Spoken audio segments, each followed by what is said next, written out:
I look at delegation very differently. I always thought of delegation as a great tool for scaling up your business. So when you are talking about my key strengths right now, yeah, I did have a background in teaching, and while my heart wants me to pull back into the classroom, I know that for me as a business owner, I have to look at certain tasks that only I can do. So when it comes to presenting the Kumon methodology, presenting the image of the center, that's something that only I can do effectively. So I always take time to look at, say, the one or two things that only I can do. And everything else that's on my plate, on my to-do list, if it's something that I know others can handle, I push it off of my plate and I put it on the people I trust. If you or someone you know owns an apartment community, listen up. Storyboard Living is actively seeking 40 to 250 unit apartment communities within a 3-hour drive of St. Louis, whether that's Carbondale, Illinois, Columbia, Missouri, or St. Louis County. We're easy to work with and competitive on pricing. You can send information to deals@storyboardliving.com. That's deals@storyboardliving.com. Well, Ricky, thanks for taking the time. I really appreciate it. You're the Director of Kumon Chesterfield, which has the highest total enrollment in the Midwest and has had that for the last 5 years, if I'm not mistaken. Yes, that's correct. You're also an entrepreneur, business person. You're involved in UPS franchises, and you have a former political career. I think you were involved in different political campaigns as a campaign staffer. Is that accurate? I'm excited for this conversation, and full disclaimer, my kids go to your Kumon Center in Chesterfield, and they've had a great experience. I think the family atmosphere, the attention to detail, everything really shows, and I think this will be a great conversation for anyone listening. Can we, if you don't mind, can we start with where your journey began? And then we'll move into where you are today with the various businesses. Yeah, absolutely. Well, thank you so much for having me. It's a pleasure to be here with you. My journey, from growing up in St. Louis was a Kumon student from the age of 8 years old all the way through 17 and a half. Really just was brought to the program as a young boy who was very passionate about mathematics and always prided himself on being the best at math. And then one day someone beat me in school and it broke my heart. And my mom and dad set out to find a resource for me to sharpen those skills over time. And so they found this math and reading center in Chesterfield and had great referrals from family friends, and brought me there, had me tested with the former director, and enrolled me in that program. And I kept myself in that program from elementary school, middle school, and high school, maintaining all the other things that come with that. Whether you're in school, you have extracurriculars, you have your own homework, you have other passion projects and things that you want to do. Plus, you add on this extra academic resource, which is the math and reading programs through Kumon. Once I finished the program, I was the first student to finish the math and reading programs at not only that center, but one of the first students to finish it in the country. This is going all the way back to 2004 and 2006. And then once I finished that, I was also working concurrently at the same Kumon Center. They hired me when I was just turning 14 years old. And I had been working there from 14 all the way through college, really. So I'd maintained that position there at Kumon. Big passion of mine was always teaching mathematics.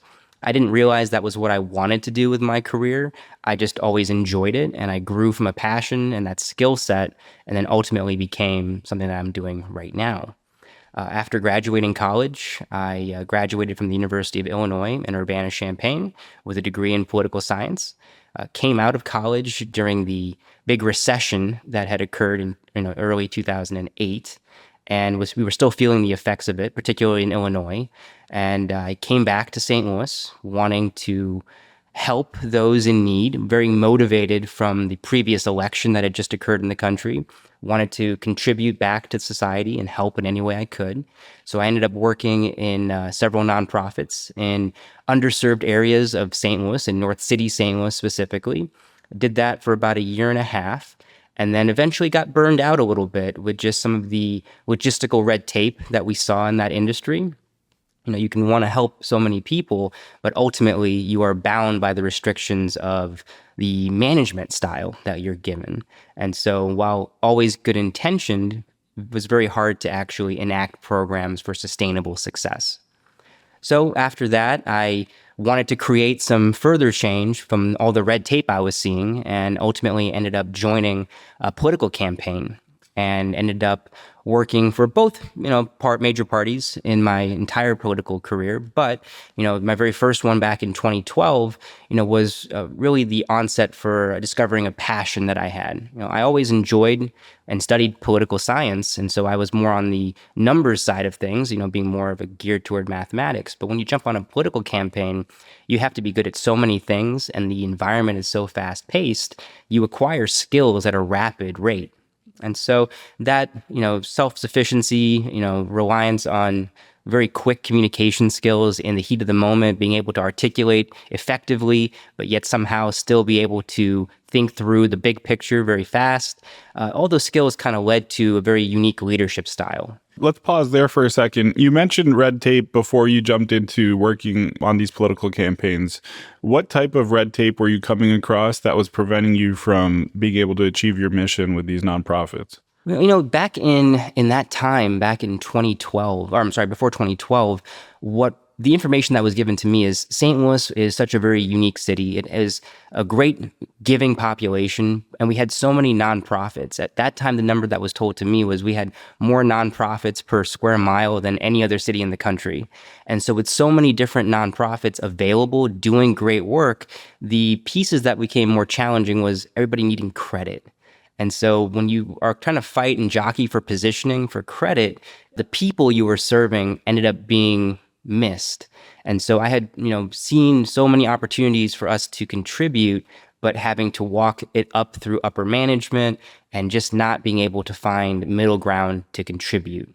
So we were always struggling and had great passionate people on the ground who wanted to help, but there was always some reason why we couldn't take an idea into fruition. And so that was just a cycle that was reoccurring.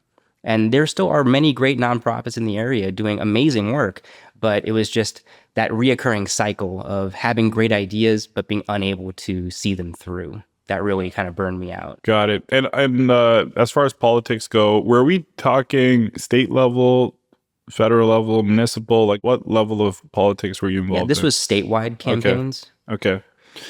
So for someone who is not in that world, can you expand on what all goes into a successful campaign and maybe what your role looked like?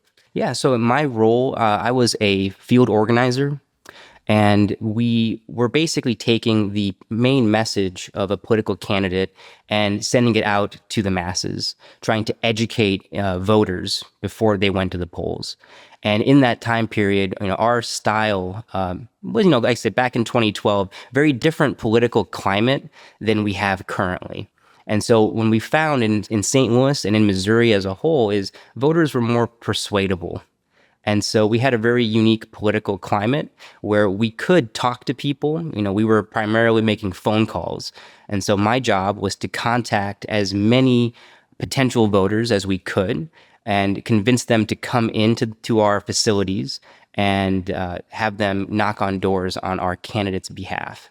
And so we were working in West County, St. Louis, trying to grow these satellite offices that we had been given and trying to grow the amount of doors that we could knock. And we knocked on, I think we set a record for our expectations to what we've tried to do over the course of many, many years in that back in 2012. And so we were knocking on doors, making as many phone calls as we could, working odd hours. During the peak of our campaign, I remember working between 100 to 120 hours a week. Sleeping at the office sometimes, or maybe coming home for just 1 or 2 hours of sleep and then going back out and doing it all over again. It was such a unique, fast-paced environment. You forgot everything else outside of what you were doing. I was away from family, away from friends, and it felt like I would just see them maybe for a couple of hours because we would be working Monday through Sunday. We would not get a break. That's how we would hit 100, 120 hours. Just 7 days a week, you're fully invested. You don't want to have a regret saying that if I had pushed myself harder, maybe our candidate could have won if we had done just a little bit more. So you laid it all out on the table and you had this great grassroots organizing effort. We had talked so much about grassroots organizing in 2008. And so when we moved into 2012, we were all about creating organic movement. And so my experience was one of hard data. So we had a great source of data that was coming in, identifying potential swing voters, trying to reach them by sending out all of these recruits that we had. So my job was to make between 300 and 400 phone calls a day, trying to reach out to as many people as we could. And those contact rates when making phone calls are not great. You might be lucky to get maybe 8, 9% contact rate. Of those that you contact and speak with, you have maybe 1 to 2% that will actually agree to come in. So my job was to convince them of the value of their time donation. Not to organize for money, but for organizing for time. That's people's most valuable asset. And so when you're asking for time, people have to see intrinsic value to that. And so we took that liberty to have conversations, showcase the issues that we would want to highlight that meant more to them, and try to keep them on the phone so that we could connect with them in some capacity. They're not trying to, make anybody do anything they don't want to do, but to see a value in participation in the process. And once you have that participation, you understand that the value of your time in this particular sense would grow over the course of weeks, months, as you come to election day. So that was my goal, and that was my job as a field organizer. I was also given a satellite office in Chesterfield. Even though I'm from St. Louis, a lot of people who work on these campaigns are not from St. Louis. They're brought on from other successful campaigns around the country. And so most of our staff, we had a very structured staff, deputy field organizers, deputy field directors. All of those people led to, basically from out of state, whether they're from the East Coast, the West Coast. Not a lot of people from St. Louis were on that campaign. And so to be one of a small privileged few that actually got to help elect a candidate that was going to serve us, but also see that progress over the course of 6 years and get the chance to hopefully see all those goals that we talked about come to fruition in the 6 years that followed.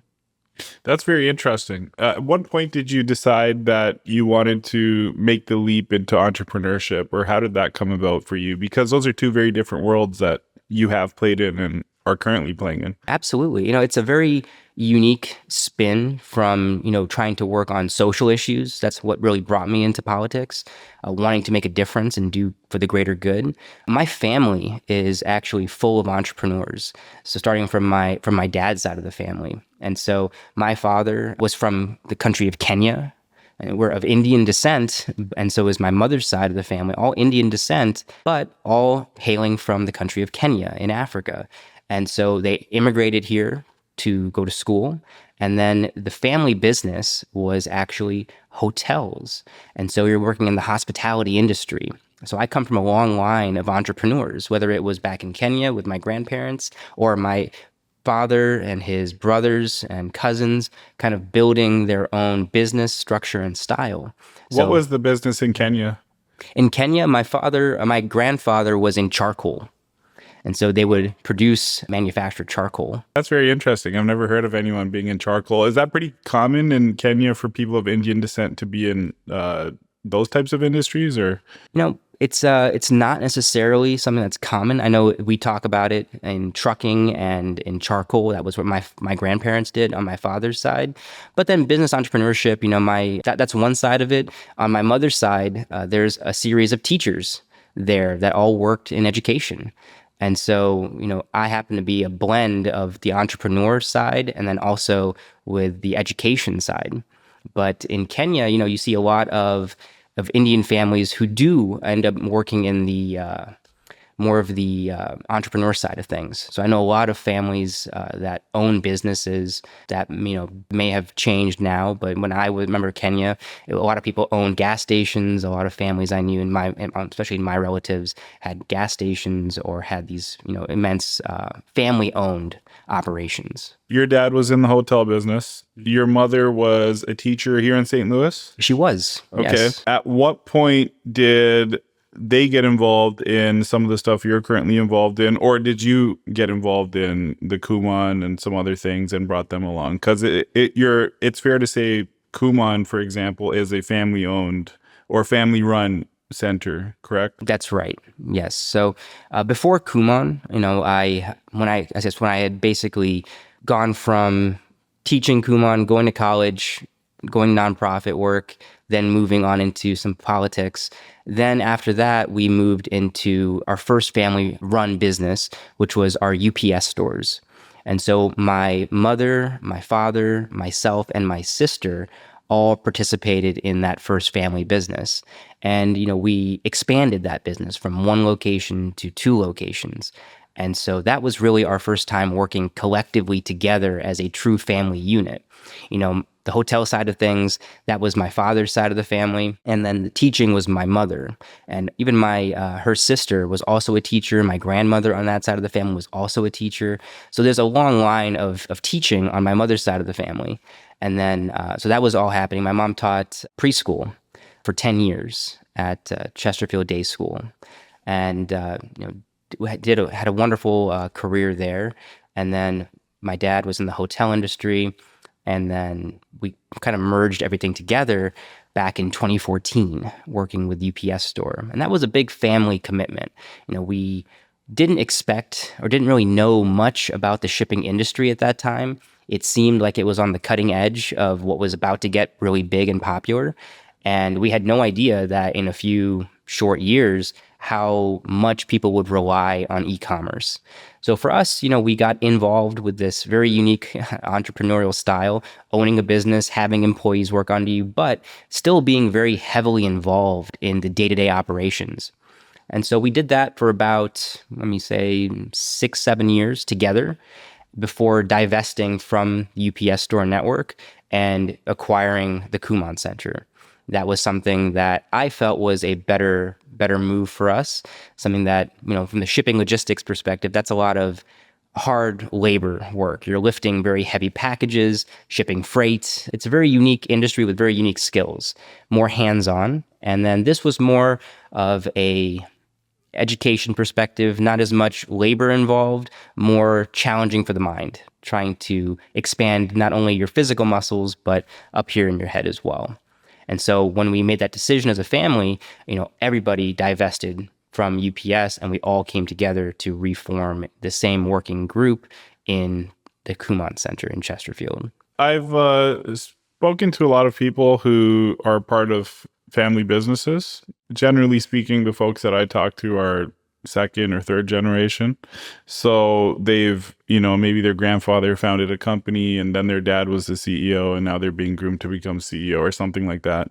And all of them have, one, a lot of education in terms of the family business dynamics, whether it's being part of different groups or going to seminars and things like that to learn how to run a family business, because there are unique challenges in running a family business.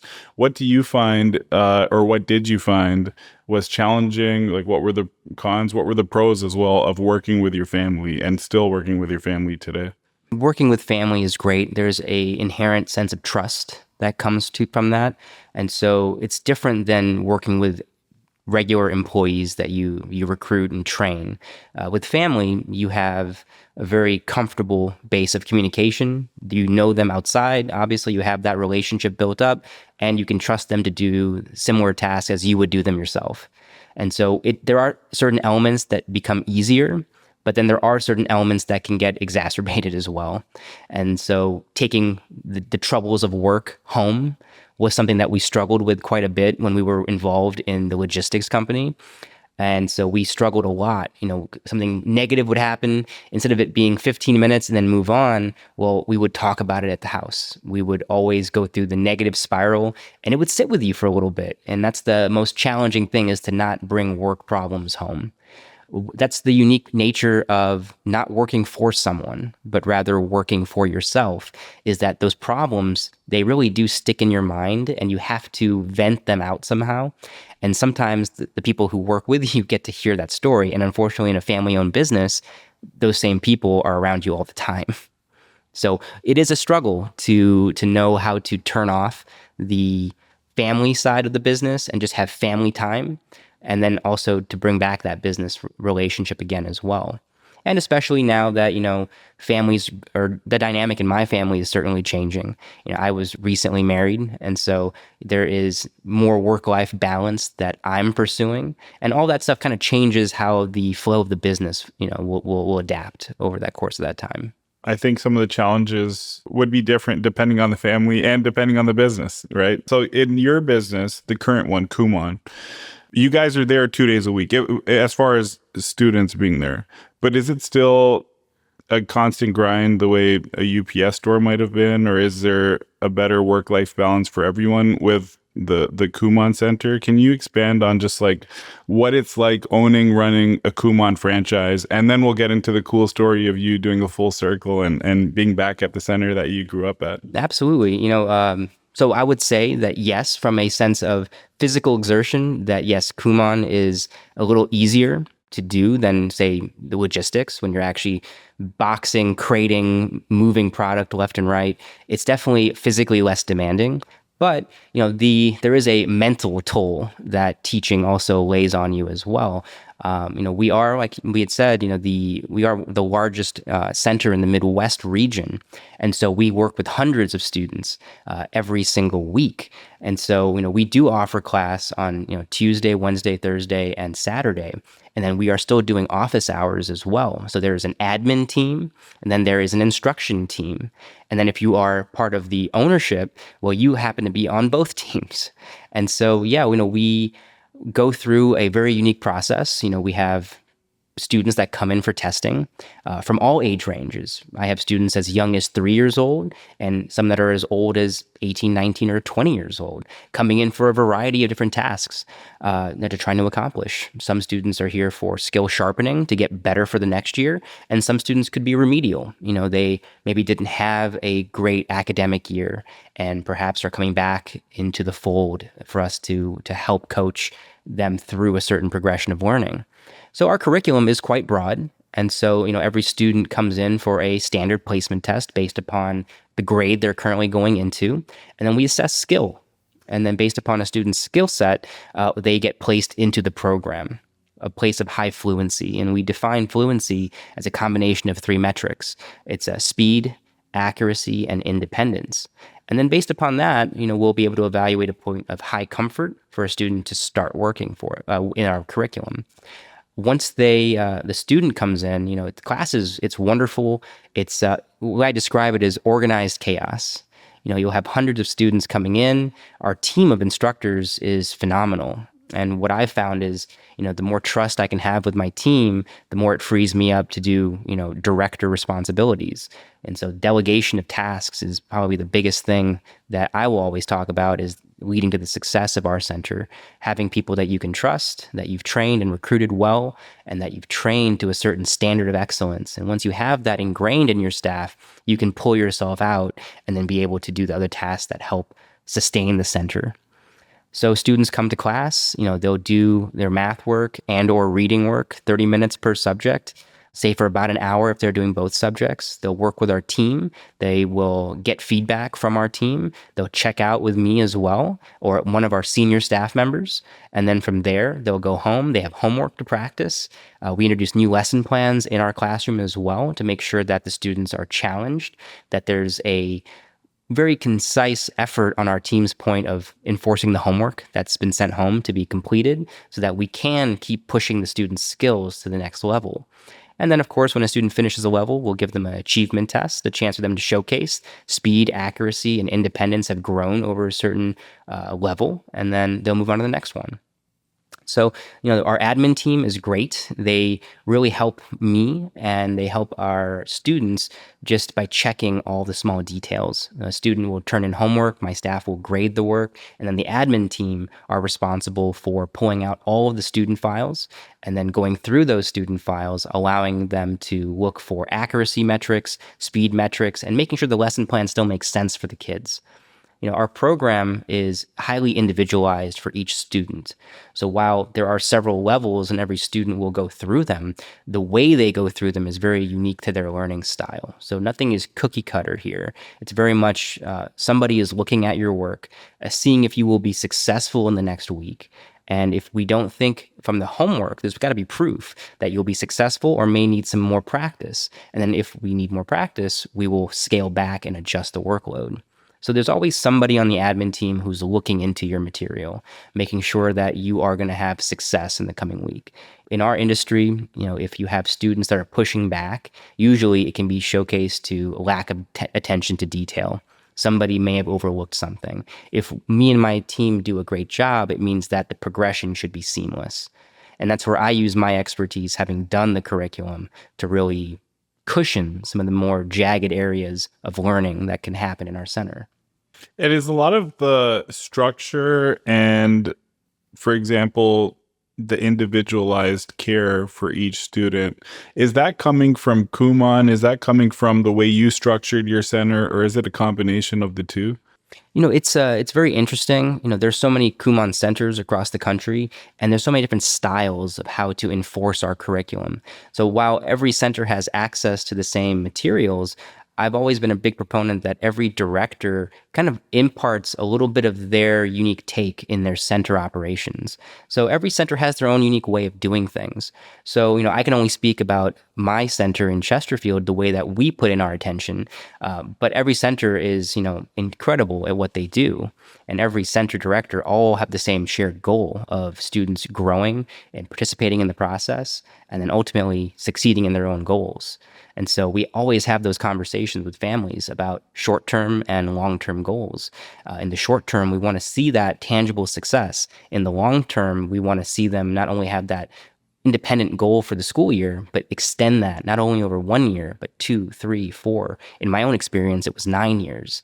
And then really be able to grow and shape themselves into a way of learning that exists outside of Kumon. So our style of teaching extends not only to the two subjects that we instruct, but it can be taken as a holistic way to learn. And that way can apply to many different topics and many different things that come after school. And learning how you learn is the most important way for you to have sustained success outside of school and academia. I like that. Learning how you learn. That makes a lot of sense. I'd like to touch on some of your leadership style, things like that, which you kind of touched on already. But before we get to that, I think it's a really cool story how you ended up full circle back at the same Kumon Center. Can you touch on that story? Maybe go into detail on how the opportunity presented itself, the timing of it. If I'm not mistaken, it might have been around COVID or the pandemic. So yeah, if you can go into detail on that, I think it'd be a great story to share. Yeah, absolutely. My experience with Kumon, like I mentioned, started when I was 8 or 9 years old. And I was looking for an edge to make me the best I could be at these subjects. And so I enrolled in the Kumon math and reading programs at that young age, worked my way through the curriculum. When I was just turning 14 years old, the center director at the time offered me a job to come in and to teach on class days. I thought that was the most exciting thing ever, to be able to participate in that process. So, after talking to my parents, they agreed to let me work there. And I worked when I was 14 years old all the way through college. And, being a Kumon student was very challenging. It's an extra add-on to all the many different things you do as a middle school, high school student. And so I was a Kumon student till I was 17, 18 years old. In that time, I did finish both programs, finished the reading program in 2004, finished the mathematics program in 2006. And I have the very fortunate, ability to say that I was one of the first students to ever finish the math and reading programs in the country's time in the US. And then I took that and kind of went on into my own journey into college, still keeping tabs on Kumon. Whenever it was a break, I'd be back in town, still teaching on the weekends when I could. Went into a whole different career path and, kind of let the education kind of put it on the back seat for a little bit. About 2015, the center director at the time had reached out to me and said, I'm thinking about retiring, and I would really like it if I could give this to someone who I could trust to kind of grow it in the right way, that knows the system, knows what we're trying to accomplish. And I think that you are, my first pick to take over the center once I choose to retire.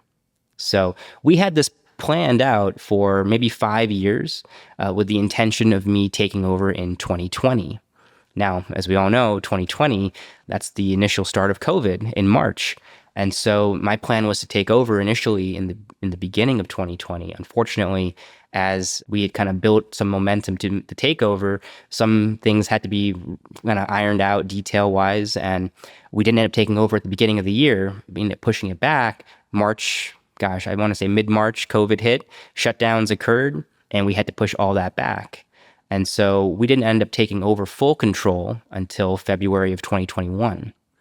And so since 2021, we've navigated a very unique crisis. And so, with students being out of school, a lot of burden being placed on parents, the student enrollment kind of fluctuating dramatically at certain times because we weren't offering in-person class. In fact, you couldn't get in-person class for a very long time. We had to figure out the right way to bring students back to the classroom safely. So we instituted a whole different set of policies to allow students back in the classroom, whether that was with some of that famous plexiglass screening that we had everywhere, setting up appointment-based scheduling, which we had never done to that point.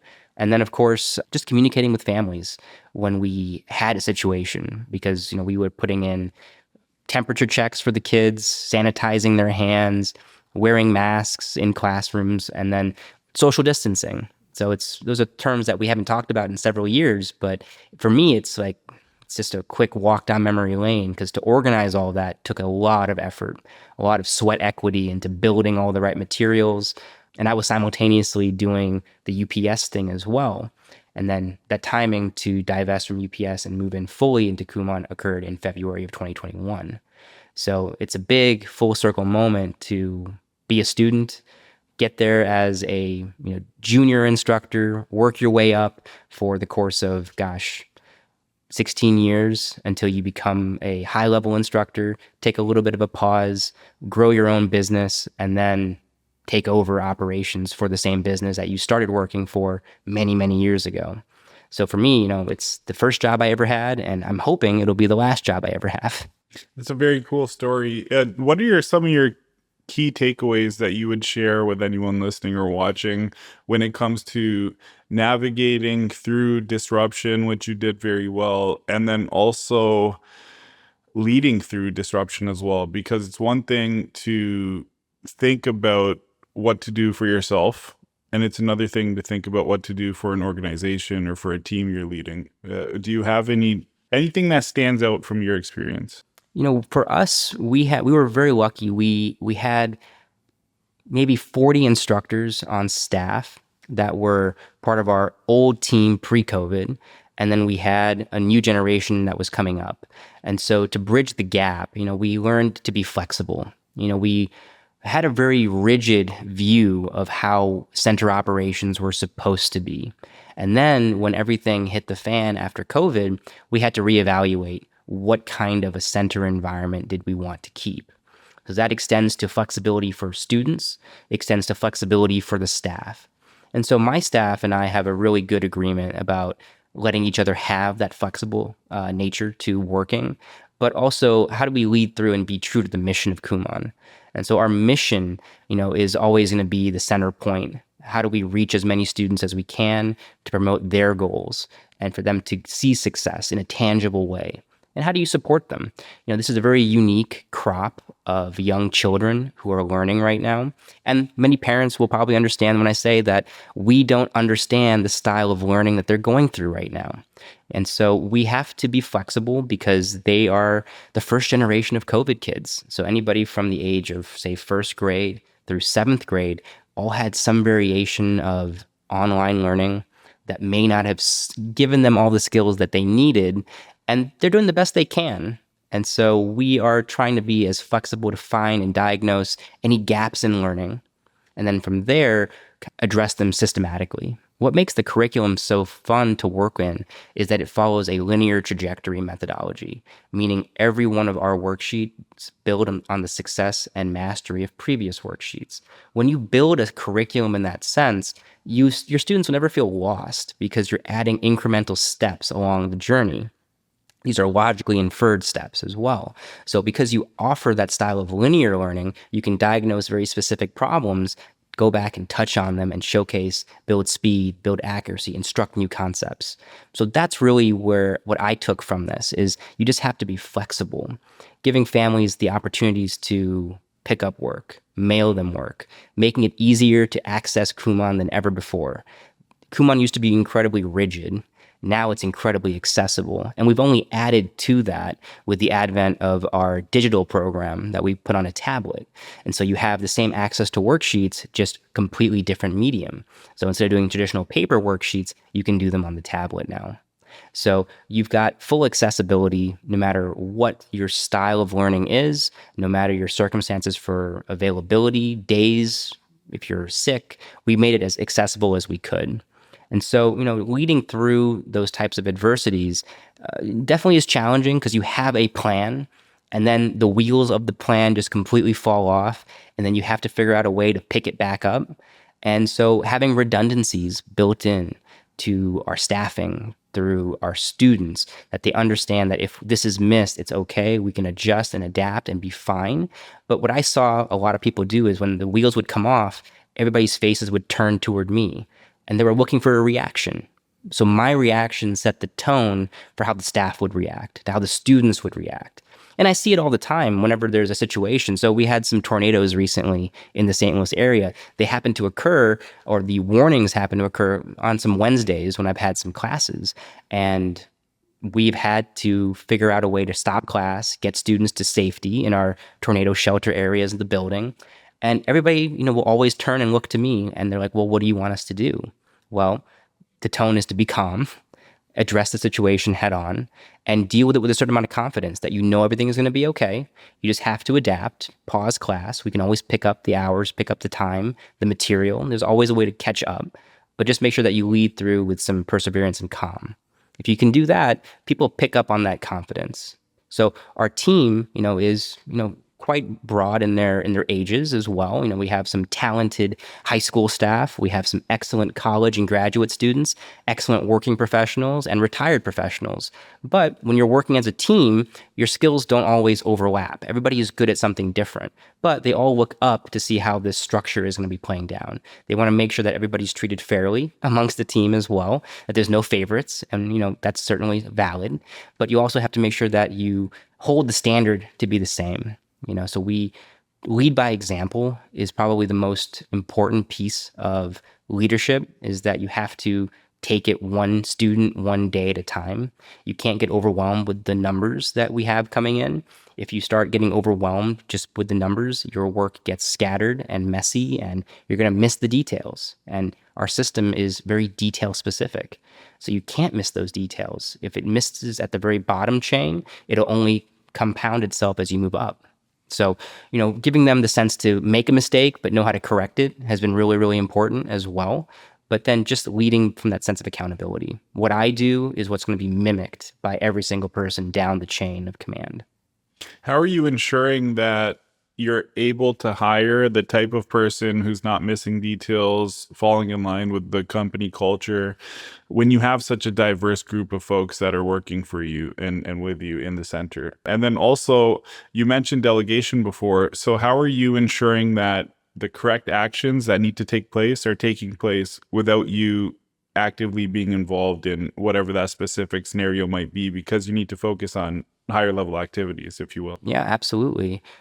So for us, you talk about just setting up the accountability from the staffing. We have a very diverse staff, and training plays such a huge role in how they know what to do or don't know what to do. And so every staff member is very carefully vetted before multiple sets of interviews to make sure we're bringing on the right people.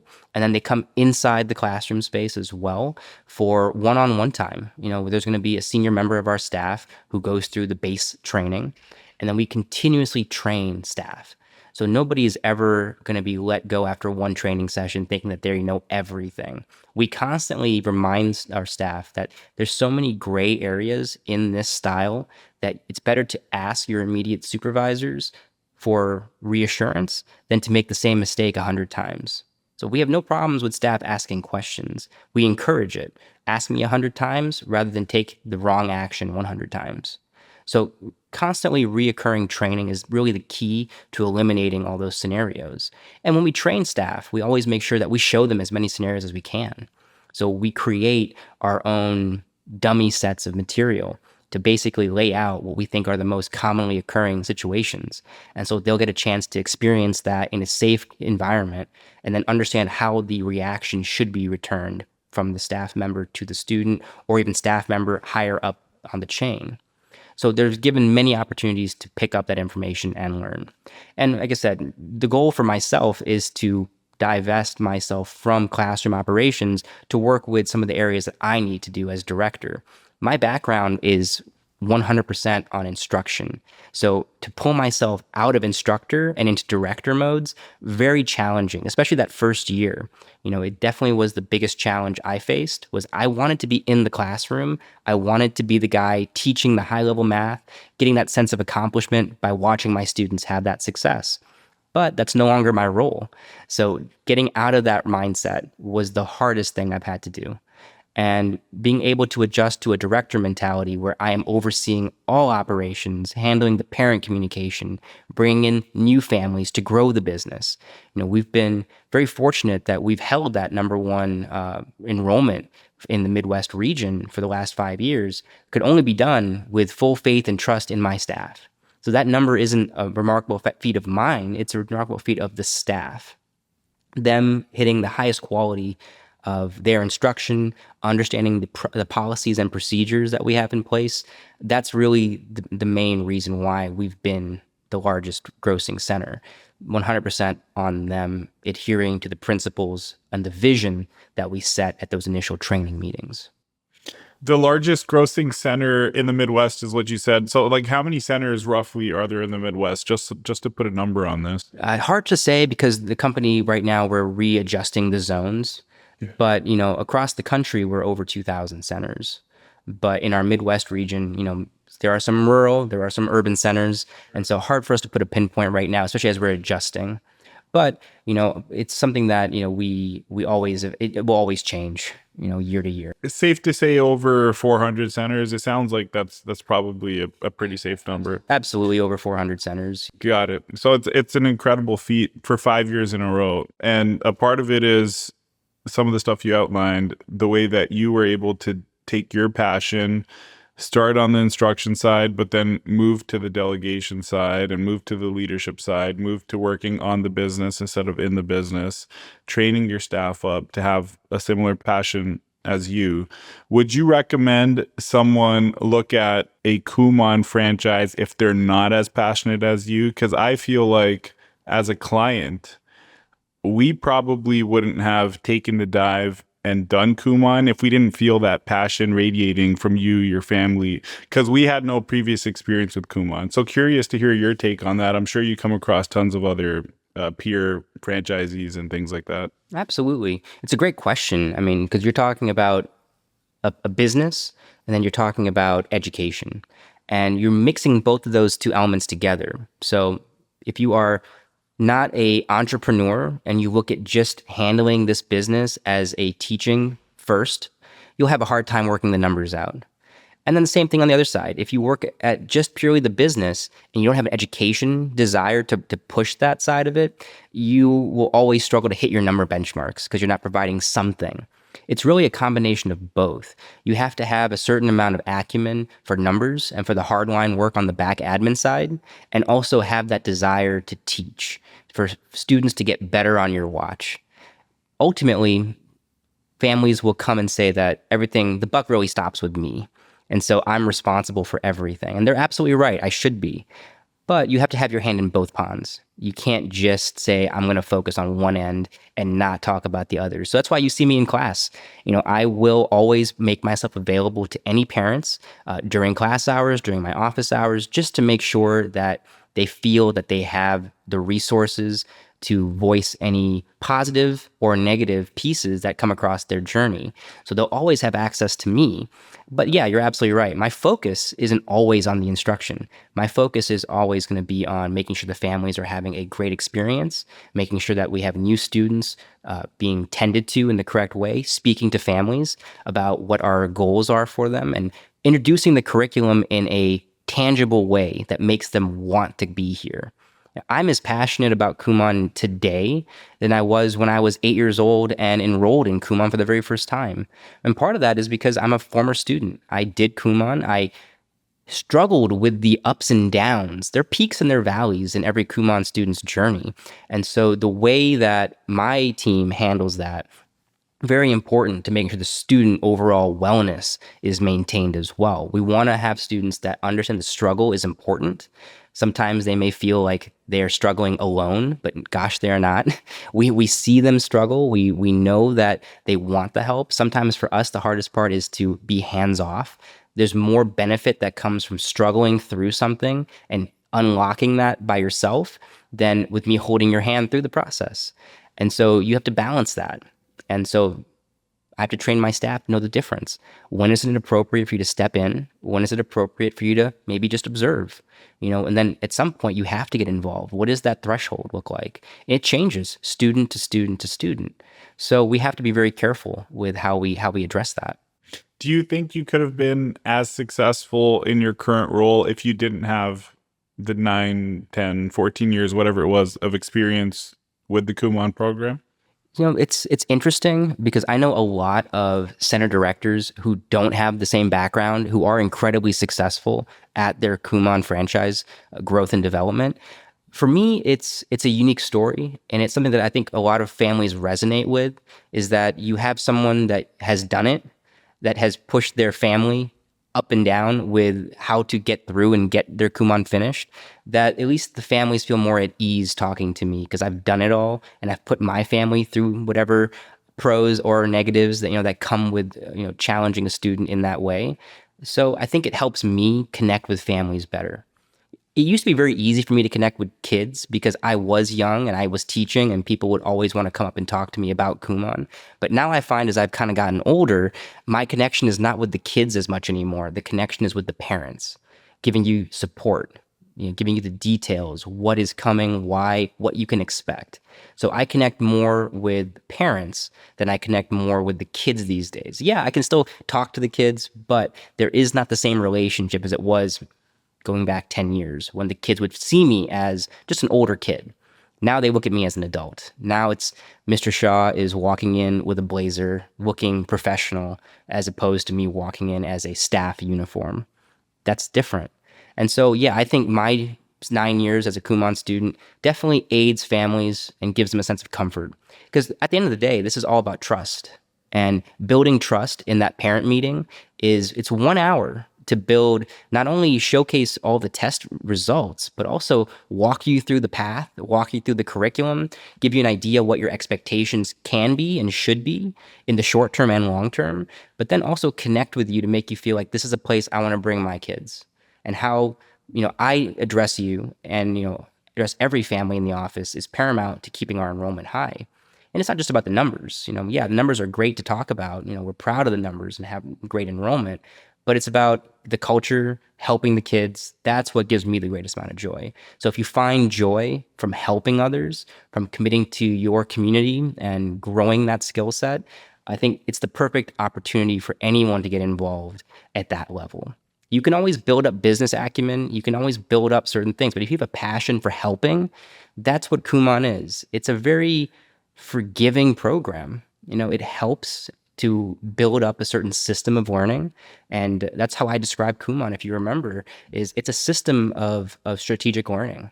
And once you have the system, the material just flows naturally. So you just have to get used to it. It's built on consistency and discipline overall. And so we often joke that, sometimes, the currency in our center is consistency, whether it's from the parents who bring the children to class, the kids who do our work at our homework, even my staff. I'll always get on conversations with them about their schedules, about being consistent, because your instruction changes if you're not present with the kids for long periods of time. And so trying to minimize the disruptions on both ends creates that healthy environment. Sure, we can talk about the aesthetics of the building, what we changed since the COVID takeover. We've opened all those things up so that we can change the center. That's definitely not the same center that I took over in 2021. We've changed a lot of the key features to allow for a different style of student to come in so that, we can grow their attention, their focus, but make it feel welcoming and not just fluorescent lighting and making it feel kind of dreary. You want to open it up so that you can see that kids have come here for a specific purpose. They're all learning at different levels. And if you enjoy that type of creative element, I think Kumon's the perfect place to do that. Another question I wanted to ask you is you were talking about, and we were talking about delegation and training your staff up, but how do you decide what tasks you want to keep on your plate versus give to other members of your team? One thing that stands out to me is your sales funnel, if you want to call it that. You're personally handling a lot of it, like that 1 hour meeting, for example. It could be quicker. It could be more efficient. It might not be as effective, but it could look different. So how do you decide on, what you want other people to be doing versus yourself, and maybe some of the why behind it as well, if you don't mind sharing? By all means, I think delegation gets a bad rap for people thinking that you're just pushing off work onto others. I look at delegation very differently. I always thought of delegation as a great tool for scaling up your business. So when you are talking about my key strengths right now, yeah, I did have a background in teaching, and while my heart wants me to pull back into the classroom, I know that for me as a business owner, I have to look at certain tasks that only I can do. So when it comes to presenting the Kumon methodology, presenting the image of the center, that's something that only I can do effectively. So I always take time to look at, say, the one or two things that only I can do. And everything else that's on my plate, on my to-do list, if it's something that I know others can handle, I push it off of my plate and I put it on the people I trust. And so, yeah, we definitely delegate a lot more now. We'd always talk about work-life balance is really important, and I think it is really important, but sometimes you're going to skew one way or the other. Sometimes your business will take over more, sometimes your personal life takes over more. That's just the nature of things. But if you want to be exceptional, sometimes you're going to have to make some difficult decisions in your business perspective. And sometimes you're going to have to populate your business time more than your, say, family time. So you're going to have to disproportionately skew that. And so for me, delegating helps me restore balance to that.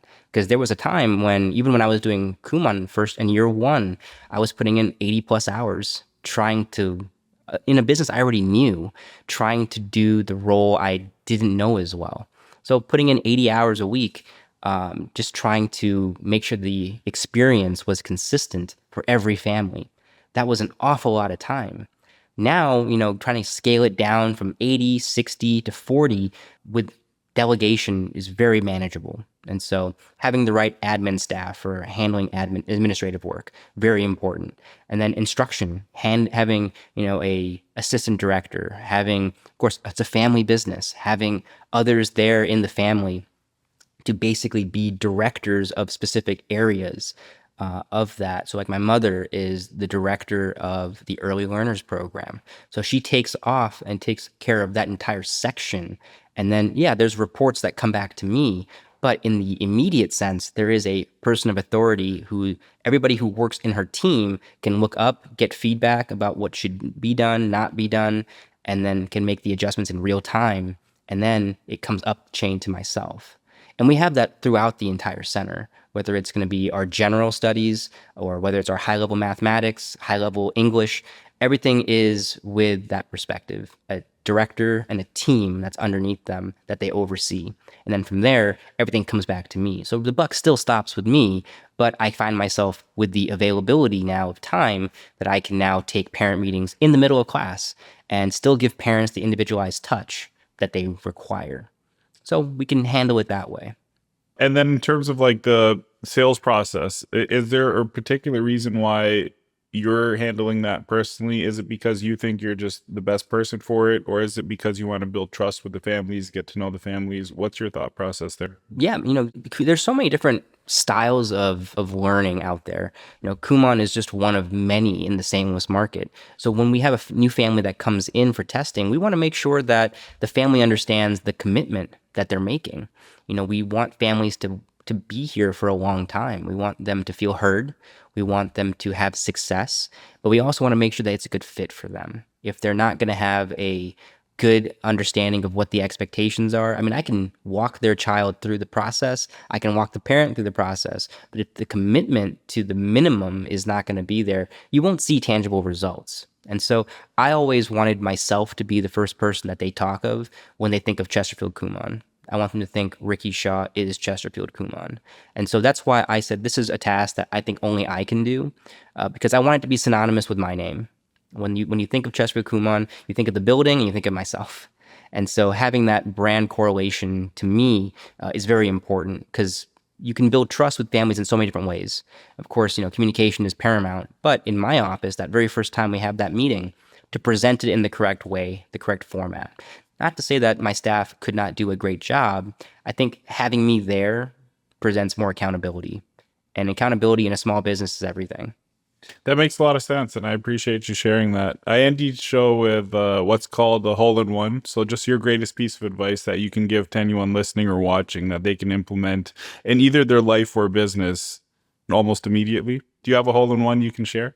Sure. My hole-in-one would revolve around delegation. Like I said, delegation is not a weakness. It's a method for you to scale your business up. So what I always do month to month is I will take a look at all of my tasks and responsibilities, and I will equate the top 2 or 3 things, and I'll say these are things that only I can uniquely contribute to.